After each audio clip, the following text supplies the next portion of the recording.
Hello and welcome back.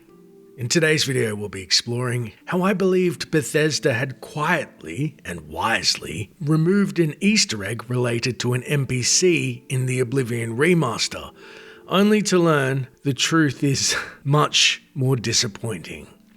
But what is said Easter egg and why would it merit removal? Well, as many of you may be aware, I recently covered what happens if you strike the Daedric Prince of Madness, Sheogorath in the original game versus the remaster, where basically the game soft locks you in place and you're forced to fall to your terrible death at a place called Punishment Point.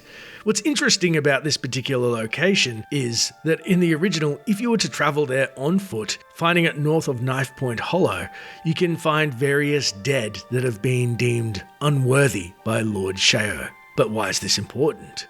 Well, one fresh corpse is called Sheogorath's Punished, and is an Imperial rogue sprawled out for all to see. His reason for death? Well, on his person you can discover a note stating he'd broken the law in the Shivering Isles, being quoted as attempting the growth of a beard, an action deemed unseemly in the eyes of our Lord. So, Sheogorath is anti-beard, and this makes sense for two reasons. Sheogorath is the only NPC in the original game to sport a beard, as the closest thing NPCs or the player could get was this ungodly 5 o'clock shadow. 2. This NPC is actually an Easter egg. Robert Wisnewski, as seen on screen, was part of the art team responsible for the Shivering Isles expansion, and the wiki postulates it can be assumed his fellow Bethesda employees didn't approve of a beard he tried to grow during the development process. So imagine my delight when I boot up the remaster and saw NPCs in the Isles sporting beards. I thought, there's no way Bethesda or Virtuous Studios would leave the Easter egg in. It makes no sense. Or would they? I had to discover for myself. So up the hill again I went hiking, and would you believe I found no corpse? I then nearly made a video blindly praising them for being so clever and astute to this Easter egg. But then, I don't know why, I realized that something was amiss. It was almost too convenient.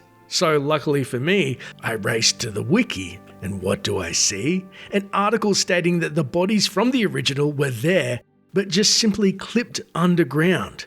So I went back into the game, used the ghost command, and would you believe I found amidst the bodies Sheogorath's Punished, but I couldn't quite see what was happening. So then I used the player.placeatme command, resurrecting him essentially, and lo and behold, Sheogorath's Punished appears with a freaking beard. Which I'm thankful they got that part right.